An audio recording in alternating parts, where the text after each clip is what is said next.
अस्सलाम वालेकुम, यासीन आपके साथ हाजिर है इस मार्केट प्रीव्यू के हवाले से। जैसा कि मैं हमेशा आपसे ये जिक्र करता हूँ कि सैटरडे और संडे आपसे मॉर्निंग ब्रीफिंग में हाजिरी नहीं होती, मुलाकात नहीं होती, और सैटरडे और संडे को सिर्फ यही चेक किया जाता है कि इन दो दिनों में कौन से ऐसे खास इवेंट रहे हो जिसका मंडे की मार्केट ओपनिंग पर इम्पैक्ट या कोई इफेक्ट पड़ता हो। तो ये हफ्ता और इतवार कोई ऐसी खास खबर दिखाई नहीं दी, जैसे कि पिछले काफ़ी हफ्तों से महीनों से हमारे पास कोरोना वायरस पैंडेमिक के हवाले से बहुत सारी खबरें रहती हैं कि केसेस में इजाफा हो रहा है, डेथ रेट जो है उसमें इजाफा हो रहा है, या पूरी दुनिया जो है वो एक इनर्ट पोजीशन में है, स्टैंड स्टिल है, और मार्केट का जो एक पूरी दुनिया का जो मुआशी पहिया है वो जाम हुआ है। उस हवाले से कोई ऐसी खास ताज़ा तरीन रिपोर्ट इन दो दिनों में अवेलेबल नहीं है। सिर्फ खबरें हमारे पास जो इम्पोर्टेंट वो ये हम कह सकते हैं कि फ्राइडे को मार्केटें यूरोप की और एशिया की बंद थी लेबर डे 1 मई की छुट्टी के हवाले से। तो कल जो मार्केटें खुलेंगी उसमें वॉल्यूम भरपूर रहेगा, पूरी दुनिया की स्टॉक मार्केटें ओपन होंगी, चाहे वो एशियन मार्केट हो या यूरोप हो या यूएस मार्केट हो, वो तमाम मार्केटें एक रेगुलर बेसिस पे भरपूर वॉल्यूम के साथ कल मौजूद होंगी। और नॉर्मली हमने ये देखा है कि जब मार्केट जो है लॉन्ग वीकेंड के बाद खुलती है तो उसमें वॉल्यूम भरपूर दिखाई देता है। और कल मंडे है और मंडे में हम ये एक्सपेक्ट कर रहे हैं कि मार्केट में वॉल्यूम भरपूर होगा। और जहाँ तक जो ख़बरों की बातें हैं, ख़बरें इम्पॉर्टेंट कुछ नॉर्थ कोरिया और साउथ कोरिया के बॉर्डर लाइन पे कुछ अटैक्स हुए हैं, कुछ प्रॉब्लम क्रिएट हुई है। और जैसे कि हमेशा ये कहा जाता है कि जब भी किसी दुनिया के किसी हिस्से में कुछ टेंस हालात और वाक़यात पैदा होते हैं तो वो स्टॉक मार्केट के लिए थोड़ा सा नेगेटिव गिरदाना जाता है और गोल्ड या येलो मेटल के लिए वो पॉजिटिव होता है। और ये भी हमें अच्छी तरीके से इस बात का अंदाज़ा है कि नॉर्थ कोरिया और साउथ कोरिया के पीछे बेसिकली नॉर्थ कोरिया के बैक साइड पे चाइना रहता है, और साउथ कोरिया जो कि एक पैसिफिक ओशन की तरफ है उसका झुकाव अमेरिका के साथ बहुत ज़्यादा है। तो साउथ कोरिया और नॉर्थ कोरिया की अगर फाइट होती है तो इस वजह से पूरी दुनिया में मीडिया की सुर्खी बनती है, क्योंकि इसमें चाइना और अमेरिका इनडायरेक्टली इन्वॉल्व रहते हैं। तो इन बेसिस पे बहुत ज़्यादा कोई जंगी कैफियत तो बर्पा नहीं हुई, लेकिन एक दूसरे को फाइल और अटैक की खबरें हमारे पास आई हैं नॉर्थ कोरिया और साउथ कोरिया की तरफ से। इसी तरीके से हमारे पास जो पिछले दिनों काफ़ी दिनों से, हालांकि पैंडेमिक के अलावा जो खबर हमारे पास पिछले हफ्ते आई थी वो यमन और सऊदी अरब की जो बॉर्डर लाइन पे प्रॉब्लम क्रिएट हुई थी वो भी एक नेगेटिव है, जिसकी बेसिस पे हम गोल्ड की मार्केटों में एक पोटेंशियल देख रहे हैं। इसी तरीके से सीरिया और इसराइल और लेबनान और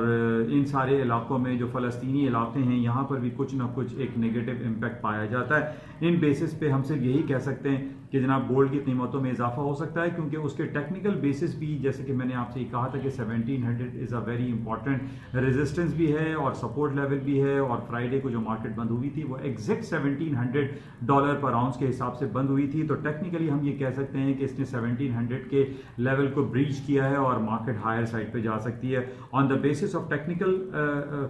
जो टेक्निकलिटीज़ हैं। और इसके अलावा जो फंडामेंटल हमारे पास न्यूज़ हैं जो पूरी दुनिया में, जो एक तो कोरोना वायरस पैंडेमिक की वजह से भी, और फिर ये North Korea, South Korea, Yemen, Saudi Arab और इसराइल और फ़लस्तीन के इलाकों में जो एक टेंस हालात पाया जा रहा है, इसमें भी हम कह सकते हैं कि गोल्ड की कीमतों में इजाफा हो सकता है। और प्लस जो बहुत ज़्यादा खबरें हमारे पास चल रही हैं कि अमेरिका के इंटरेस्ट रेट के हवाले से जो पिछले हफ्ते इनकी मीटिंग थी उसमें उन्होंने अपना इंटरेस्ट रेट अनचेंज 0.25% अनचेंज रखा। उस पर अब ये कहा जा रहा है कि फेडरल रिजर्व बैंक, अमेरिका के सेंट्रल बैंक के पास अब कोई दूसरा ऑप्शन मौजूद नहीं है कि वो अपने इंटरेस्ट रेट को नेगेटिव टेरिटरी में लेकर आए। ये डिफरेंट इकोनॉमिस्ट हैं जो कि डिफरेंट चैनल्स पे वो तज्जिया देते रहते हैं और अपने बातों को बयान करते हैं। उसमें डिफरेंट जो एक टॉप के जो एनालिस्ट पूरी दुनिया के बैठे हुए वो अब यही कह रहे हैं कि अमेरिका अब नेक्स्ट मीटिंग में, या कुछ भरोसा नहीं है कि किसी भी कोई सरप्राइज या इमरजेंसी बेसिस पे वो अपना इंटरेस्ट रेट कट कर दें 0 से या 0.25 से वो नेगेटिव टेरिटरी में लेकर आ जाएं। अच्छा, इन बेसिस पे हमेशा हमने ये देखा है कि जब भी नेगेटिव टेरिटरी में या इंटरेस्ट रेट को डिक्लाइन किया जाता है तो गोल्ड की मार्केट में तेजी आती है, येलो मेटल जो है वो हायर साइड पे जा सकता है, जिसकी वजह से आज जो फ्राइडे को भी क्लोजिंग थी और अभी जो मार्केट मंडे को ओपन होगी उसमें गोल्ड की कीमतों में इजाफा हो सकता है। On the basis of these all ground realities के जनाब इंटरेस्ट रेट कट हो सकता है, और ये जो नॉर्थ कोरिया, साउथ कोरिया और ये सारे इलाकों में जो प्रॉब्लम क्रिएट हुई भी है, एंड प्लस जो एक कोरोना वायरस पैंडेमिक की वजह से ये भी एक नेगेटिव ही है कि अब पूरी दुनिया में जो है वो बाहर लोग निकलते चले आ रहे हैं, लोग लॉकडाउन शटडाउन की वजह से अब बेजार हो चुके हैं। बहुत सारे अमेरिका के स्टेट से खबरें आ रही हैं कि लोग जो है लॉकडाउन का जो एक लॉ है उसके अगेंस्ट कर रहे हैं, उसकी वायलेशन कर रहे हैं, और वो लोग जो है वो अपने घरों से बाहर निकल रहे हैं, और वो ये मुतालबा कर रहे हैं कि अब जल्द अज जल्द कारोबारी जो सिलसिले हैं उनको पूरी दुनिया में खोला जाए, मुख्तलिफ अमेरिका के स्टेट्स में खोला जाए। और इस हवाले से हम ये देख रहे हैं कि बरतानिया में तो अभी भी लॉकडाउन सिचुएशन है, लेकिन वहाँ पर भी लोग जो है एक अब एक टेंस हालात जो है वो पैदा होते चले जा रहे हैं, और हुकूमत के खिलाफ या स्टेट के खिलाफ लोग निकलते हुए दिखाई दे रहे हैं, जो कि एक नेगेटिव इम्पैक्ट होता है और इससे गोल्ड की कीमतों में इजाफा होता है।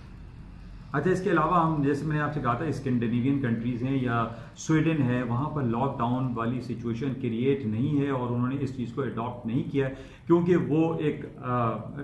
सेल्फ डिपेंडेंट कंट्रीज़ हैं, वो किसी पर डिपेंड नहीं करते। हम ये देख रहे हैं कि पूरी दुनिया में उन तमाम ममालिक में शटडाउन लॉकडाउन है जो कि इन बड़ी इकॉनमीज़ के डिपेंड करते हैं, इन इकॉनमीज़ पे डिपेंड करते हैं, यानी पाकिस्तान है, इंडिया है, अरब कंट्रीज़ है, ये तमाम वो कंट्रीज़ हैं जो डिपेंडेंट हैं, जो अपने फैसले खुद नहीं कर पाते। हमारे भी फैसले, हम ऐसी फीलिंग्स तो यही हो रही है कि हम अपने फैसले खुद नहीं कर पा रहे हैं। अब हमारे यहाँ पाकिस्तान में ही देख लीजिए कि एक तो 18वीं तरमीम के हवाले से सूबों में अलग एक मसला खड़ा हुआ है कि जनाब वो 18वीं तरमीम ख़त्म की जाए, और ख़ास तौर पे सूबे सिंध में बहुत ज़्यादा लॉकडाउन सिचुएशन सीवियर है, टाइट किया हुआ है, लोग बहुत परेशान हैं। अब वो स्टेट के खिलाफ जो है वो बातें कर रहे हैं और वो ये कह रहे हैं कि जनाब ये कोरोना वायरस पैंडेमिक जो है ये कोई ड्रामा है, कोई कॉन्स्पिरेसी है, कॉन्स्पिरेसी थ्योरी पूरी भरी पड़ी हुई है मीडिया पे कि जनाब ये हो क्या रहा है, मसाजिद बंद है, मंदिर बंद है, चर्चेस बंद कर दिए गए, अब इस पे ये कह रहे हैं कि जनाब पैंडेमिक। तो बहरहाल नेगेटिव इम्पैक्ट जो है पूरी दुनिया में बढ़ता चला जा रहा है, और इस लॉकडाउन के खिलाफ अब लोग सड़कों पे निकल रहे हैं, घरों से बाहर आ रहे हैं, और जाहिर है वो कब तक घरों में बैठे रहेंगे। इस वजह से गोल्ड की कीमतों में इजाफा इस वजह से भी हो सकता है। अच्छा, इसके अलावा कुछ स्टॉक की बात हम करते हैं। स्टॉक मार्केट में हमने देखा फ्राइडे को जो मार्केटें बंद हुई वो तमाम डाउन साइड पे बंद हुई, रेड टेरिटरी में थी, मार्केट डाउन हो रही थी, और टेक्निकल ब्रेकआउट भी कुछ जैसे नेस्डैक, S&P, डाउ जोन्स में टेक्निकल ब्रेकआउट आया था, मार्केटें डाउन साइड पे थी। अच्छा, उसमें कुछ बातें हमारे पास जैसे billions and trillion dollar companies, जो बड़ी बड़ी कंपनीज हैं जिसमें सर फहरिस्त आता है Berkshire Hathaway, Mister Warren Buffett जो कि दुनिया के सबसे रिचेस्ट मैन थे सबसे पहले, अब तो वो तीसरे चौथे पांचवें पे आते रहते हैं। उन्होंने अभी एक बयान दिया है और ये कहा है कि उन्होंने अपने तमाम एयरलाइन सेक्टर के जो उनके पास स्टेक थे, शेयर्स थे, वो उन्होंने मार्केट में सेल आउट कर दिए हैं, ख़त्म कर दिए हैं, और उसकी वजह यही कह सकते हैं कि पूरी दुनिया की एयरलाइन सेक्टर इस वक्त तकरीबन 90% स्टैंड है, खड़ी भी है, जहाज़ नहीं चल रहे हैं, जिसकी वजह से जो अब हमारे पास जो रिपोर्ट्स आ रही हैं जिसने एयरलाइन सेक्टर की है, चाहे वो यूनाइटेड एयरलाइंस हो या एमिरेट्स हो या अमेरिका या बरतानिया की हीथ्रो एयरपोर्ट के हवाले से जो रिपोर्ट आ रही वो सारी निगेटिव हैं। तो वॉरेन बुफे साहब ने जो कमेंट दिया है, उन्होंने ये कहा है कि उन्होंने अपने तमाम एयरलाइन सेक्टर्स के शेयर्स को सेल आउट कर दिया, बेच दिया, खत्म कर दिया। ये बहुत ज़्यादा नेगेटिव है, स्टॉक मार्केट इस पर नीचे आ सकती है। Warren Buffett is one of the biggest name in the financial world, तो इनकी बात पे बहुत ज़्यादा नेगेटिविटी आ सकती है। अच्छा, इसके अलावा उन्होंने ना सिर्फ एयरलाइन सेक्टर के जो शेयर्स थे उसको ख़त्म कर दिया, बल्कि उन्होंने दूसरी तरफ ये बयान भी दिया है कि वो अभी नई इन्वेस्टमेंट किसी भी सेक्टर में नहीं कर रहे हैं, क्योंकि कोरोना वायरस की वजह से पूरी दुनिया में जो एक अनसर्टेनिटी प्रिवेल कर रही है, किसी को कोई डायरेक्शन नहीं मिल रही है कि आइंदा होगा क्या। इस वजह से वॉरेन बुफे का ये बयान कि वो किसी नई अपॉर्चुनिटीज़ को गेन करने की ख्वाहां नहीं है और वो कोई नई इन्वेस्टमेंट नहीं कर रहे हैं, ये भी नेगेटिव है। इस बेस पे भी स्टॉक मार्केटों में मंदी आ सकती है। अच्छा, इसके अलावा अब जो हमारे पास खबर आ रही है, स्पेन में बहुत अच्छे हालात हो रहे हैं। स्पेन में तकरीबन 25,000 से ज़्यादा लोग हलाक हो चुके थे। वहाँ अब ये कह रहे हैं कि उनके केसेस में जो है वो कमी वाक़ हो रही है। बहरहाल इसका स्टॉक मार्केट पे इतना फ़ौरन पॉजिटिव इम्पैक्ट तो देखा ही नहीं दे रहा, लेकिन ओवरऑल जो हालात हैं अमेरिका के खासतौर पर न्यूयॉर्क में और न्यू जर्सी जो कि एपी सेंटर बना हुआ है अमेरिका का, 66,000 लोग हलाक हो चुके हैं। 66,000 के 66,000 लोग हलाक हो चुके हैं अमेरिका में इस वक्त, जो कि एक बहुत बड़ी खबर है। दुनिया में नंबर 1 जो है इस वक्त अमेरिका आया हुआ है, और तकरीबन 11 lakh cases, 1.1 million cases America में रजिस्टर्ड हो चुके हैं। तो ये अमेरिका के लिए सबसे ज़्यादा नेगेटिव है। लेकिन बहुत सारे लोग नाला दिखाई देते हैं, जो डिफरेंट रिपोर्ट्स हैं, जो CNBC है या CNN है या ब्लूमबर्ग है, उन पे ये रिपोर्ट आ रही है कि जनाब बहुत सारे लोग ये मुतालबा कर रहे हैं कि बिल गेट्स के खिलाफ जो है एक कंप्लीट इंक्वायरी होनी चाहिए, क्योंकि ये जो कोरोना वायरस पेंडेमिक का सिलसिला फैला है या फैलाया गया है, इसमें बिल गेट्स का नाम बहुत ज़्यादा आ रहा है। तो लोगों के अंदर एक बड़ी बेचैनी सी पाई जा रही है और बहुत अनसर्टेन सिचुएशन में लोग दिखाई दे रहे हैं। अच्छा, इसके अलावा इस हफ्ते हमारे पास जो फ्राइडे को सबसे बड़ी रिपोर्ट जो अमेरिका की गिरदानी जाती है, जो कि अमेरिका की US पेरोल अनएम्प्लॉयमेंट रेट है, वो काफ़ी ख़राब आने की तवक्कुआत की जा रही हैं, जो कि स्टॉक मार्केट के लिए नेगेटिव है। तो जितनी भी मैंने आपसे अब तक बात की है उसमें कहीं मुझे पॉजिटिविटी दिखाई नहीं दे रही है, मार्केट में नेगेटिविटी ज़्यादा दिखाई दे रही है। एक तो अनएम्प्लॉयमेंट जॉबलेस क्लेम की रिपोर्ट का ख़राब आना, वॉरेन बुफे की तरफ से एक नेगेटिव खबर देना कि जनाब वो एयरलाइन सेक्टर और दूसरी जगहों पे कहीं कोई इन्वेस्टमेंट नहीं कर रहे हैं, सारे स्टॉक्स उन्होंने सेल कर दिए हैं। तो ये सारी नेगेटिव खबरें, और इसी के साथ ही जो टेस्ला सबसे तेज़ ग्रोइंग कार इंडस्ट्री में जो कि इलेक्ट्रिक गाड़ियां बना रही हैं, टेस्ला के मिस्टर CEO जो हैं मिस्टर एलन मस्क, उन्होंने ये बयान दिया था कि जनाब उनकी जो शेयर या स्टॉक प्राइस है वो ओवर वैल्यूड है, जिसकी वजह से हमने ये देखा था कि $800 से मार्केट गिर गई थी उनके एलन मस्क टेस्ला की जो शेयर्स थे। ये भी नेगेटिव खबर थी। अच्छा, अब ये जो अनएम्प्लॉयमेंट की रेट जो जुमे को आएगी वो भी काफ़ी नेगेटिव दिखाई दे रही है, और उसमें ये कहा जा रहा है कि जो 3.5-3.8% अनएम्प्लॉयमेंट रेट था, इसमें पिछले दिनों ये बात हुई थी कि ये 20% तक अमेरिका का जॉबलेस जो अनएम्प्लॉयमेंट रेट है ये 20% तक जा सकता है, क्योंकि बड़ी भयानक रिपोर्ट है। क्योंकि हम पिछले 1.5-2 महीने से देख रहे हैं तकरीबन अमेरिका में वीकली बेसिस पे जो रिपोर्ट आती है जॉबलेस क्लेम की, 2.5 करोड़ लोग यानी 2.5 करोड़ लोग वहां पर ऐसे हैं जो कि मंथली वीकली बेसिस पे बेरोजगारी का अपना मुतालबा कर चुके हैं, जिसको हम जॉबलेस क्लेम कहते हैं। ये बहुत बड़ा नेगेटिव एक पॉइंट है जो कि अमेरिका की स्टॉक मार्केट के लिए बहुत ज़्यादा नेगेटिव है। पिछले दिनों जो हमने ये देखा है कि अमेरिका के स्टॉक में थोड़ी सी रिकवरी आई थी, लेकिन फ्राइडे को जिस तरीके से मार्केट डाउन हुई है, और ये 2 दिन हफ्ता और इतवार वॉरेन बुफे की रिपोर्ट और जो हमारे पास स्पेकुलेशन आ रही है कि अनएम्प्लॉयमेंट रेट की रिपोर्ट जो है वो खराब आएगी, उस बेसिस पे स्टॉक्स में डाउनफॉल दिखाई दे रहा है और गोल्ड की कीमतें ऊपर की तरफ। अच्छा, इसी तरीके से जैसे हमारे पास ये रिपोर्ट आई है कि जो दुनिया के डिफरेंट इकोनॉमिस्ट बैठे हैं और वही कह रहे हैं कि अमेरिका के पास अब नेगेटिव इंटरेस्ट रेट का के अलावा कोई चारा नहीं है, इन बेसिस पे करेंसी मार्केट में तेजी आ सकती है, गोल्ड सिल्वर में तेजी आ सकती है, और डॉलर की जो मार्केट है जो कि मैंने आपसे कहा था 104 तक डॉलर इंडेक्स जो 6 करेंसी का बास्केट होता है वो 99 तक आ गया। इसके अंदर मजीद डाउनफॉल हो सकता है, करेंसी को बाय करना चाहिए किसी सर्टेन स्टॉक के साथ। मार्केटों में पोटेंशियल दिखाई देता है। 1.09 के करीब जो है euro against versus US dollar चल रहा है। 1.25 के करीब जो है स्टार्लिंग की प्राइसेस हैं। स्टार्लिंग यूरो को मार्केट में बाय करना चाहिए, और गोल्ड की कीमतों को भी I personally feel on the basis of these all ground realities market higher side पे जा सकती हैं। अच्छा, एक पॉजिटिव खबर जो कि जिस बेसिस पे स्टॉक्स, सारी मैंने बातें तो आपको नेगेटिव की कर दी हैं, लेकिन जो Gilead जो एक कंपनी है जो कि कोरोना वायरस के हवाले से वैक्सीन तैयार कर रही है, और उसका दवाई का नाम जो है जो वैक्सीन है रेमडेसिविर, पता नहीं इसको प्रोनाउंस नहीं हो पाता है, रेमडेसिविर,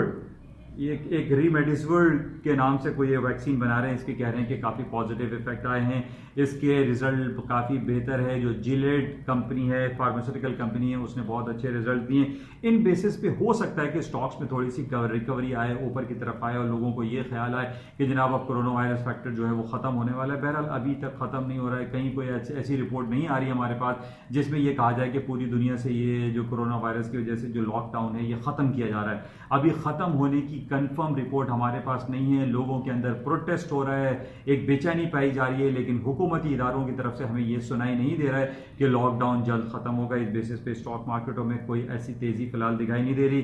अब जहां तक अब जो दूसरी रिपोर्ट्स हैं उसमें ये कह रहे हैं कि कोरोना वायरस की जो रिपोर्ट है या उसकी जो वैक्सीन है तकरीबन 8 से 9 महीने उसको लगेंगे। Gilead ने जो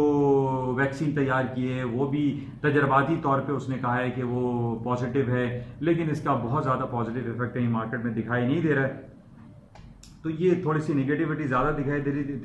इतनी ज़्यादा पॉजिटिविटी जो है मार्केट में फिलहाल नहीं है। अच्छा, इसके साथ ही ऑयल की मार्केट की बात कर लेते हैं। ऑयल की जो डिफरेंट जो मुतालियाती तज्जियाती रिपोर्ट्स हमारे पास आई हैं उसमें ये कहा जा रहा है कि तेल की कीमतें दोबारा से नीचे की तरफ आ जाएंगी और मिलियंस ऑफ बैरल के जो कंटेनर्स हैं वो सऊदी अरब के और स्ट्रेट ऑफ हर्मुज पे खड़े हुए हैं, जो कि ये कहा जा रहा है कि वो अमेरिका में डिलीवरी के लिए जा रहे हैं। अमेरिका में तेल की जो है फरावानी बहुत ज़्यादा हो जाएगी। जो WTI जो ट्रेड होता है न्यूयॉर्क मर्केंटाइल एक्सचेंज में, इसमें ये कहा जा रहा है कि ये दोबारा डाउन साइड पे हो जाएगा। बहरहाल अभी तक जब तक हमारे पास ये कंफर्म रिपोर्ट नहीं आ जाती कि जनाब ये कोरोना वायरस का जो लॉकडाउन शटडाउन है ये ख़त्म किया जाएगा, उस वक्त तक तेल की कीमतों में बहुत ज़्यादा तेज़ी फिलहाल नहीं आ सकती। हालांकि $10 से $20 तक मार्केट आ चुकी है, लेकिन अभी जो हमारे पास खबरें आ रही हैं कि जनाब अभी ये जो मंथ शुरू हुआ है हमारा मई का, और 19 मई को ये क्रूड ऑयल का जून कॉन्ट्रैक्ट एक्सपायर हो जाएगा। इसमें ये जो तज्जियाती रिपोर्ट्स आई हैं उसमें ये कह रहे हैं कि ये तेल की कीमतें दोबारा डाउन साइड पर आ जाएंगी, क्योंकि मिलियंस ऑफ बैरल के जो कंटेनर्स हैं वो अमेरिका के पोर्ट्स पर उतरेंगे, वहां से तेल फरावानी होगी, वो उनके यहाँ खुद पेट्रोल इतना पैदा हो रहा है, और ऊपर से सऊदी अरब और गल्फ की तरफ से वहां जो पेट्रोल पहुंचेगा उसके बाद तेल की कीमतों में खातिर खा कमी वाक़ई हो सकती है। अच्छा, इस जहां तक हम कॉन्स्पिरेसी थ्योरी की बात कर रहे हैं उसमें एक पॉइंट बड़ा इंपॉर्टेंट दिखाई दे रहा है। पिछले दिनों हमने ये खबर पढ़ी थी कि रूस में जो है, जो रशिया है व्लादिमीर पुतिन साहब का, वहां पर कोई कोरोना वायरस का केसेस नहीं था। फिर पिछले हफ्ते हमारे पास एक रिपोर्ट आई कि जनाब शेक हैंड किया है और उन दोनों ने मुलाकातें की हैं या वीडियो कॉन्फ्रेंसिंग हुई है पुतिन साहब के दरमियान, पुतिन और ट्रंप साहब के दरमियान। अब पुतिन और ट्रंप की जब मुलाकात हुई और ट्रंप ने ये कहा कि आप कोऑपरेट करें इस कोरोना वायरस पैंडेमिक के हवाले से, तो हम ये देख रहे हैं कि रूस के अंदर 10,000 केसेस नजर आ गए 2 से 3 दिन में।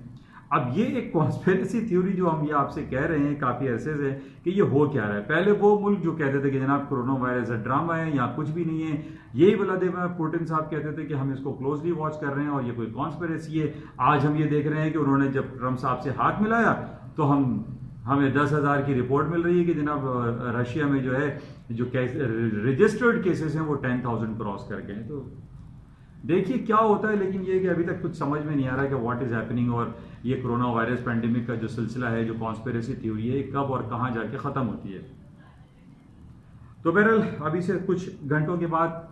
जो ग्लोबेक्स मार्केट है वो खुल जाएगी। मुख्तसर यही है कि मार्केटें लॉन्ग वीकेंड के बाद खुल रही हैं। फ्राइडे को बहुत सारे एशियन एंड यूरोपियन मार्केटें बंद थी, तो मार्केट में बहरहाल कल वॉल्यूम ज़्यादा रहेगा, लेकिन बड़ी इंपॉर्टेंट हमारे पास रिपोर्टें रहेंगी। खासतौर पे अनएम्प्लॉयमेंट रिपोर्ट जो कि फ्राइडे को आएगी वो काफ़ी निगेटिव आती हुई देगा। ओवरऑल जो सिनेरियो है वो स्टॉक मार्केट के लिए इतना ज़्यादा अच्छा नहीं है गुजरा। ये 2 दिन सैटरडे और संडे कोई पॉजिटिव खबर हमें दिखाई नहीं दी, नेगेटिव खबरें ज़्यादा हैं, और उस नेगेटिव खबर में हम कह सकते हैं कि गोल्ड की कीमतों में थोड़ा सा इजाफा हो सकता है और स्टॉक्स मार्केटें नीचे रहेंगी। इंशाल्लाह राब्ते में रहेंगे। कल सुबह की मॉर्निंग ब्रीफिंग में आपसे दोबारा हाजिर होंगे और देखते हैं कि कल सुबह मार्केट खुलने के बाद और क्या सिलसिले रहते हैं। इंशाल्लाह राब्ते में रहेंगे। जाते हुए मैं आपसे रिक्वेस्ट करता हूं कि जनाब ये यूट्यूब चैनल है और फेसबुक पर भी इसका पेज बना हुआ है, इसको लाइक करें, शेयर करें, सब्सक्राइब करें। Thank you.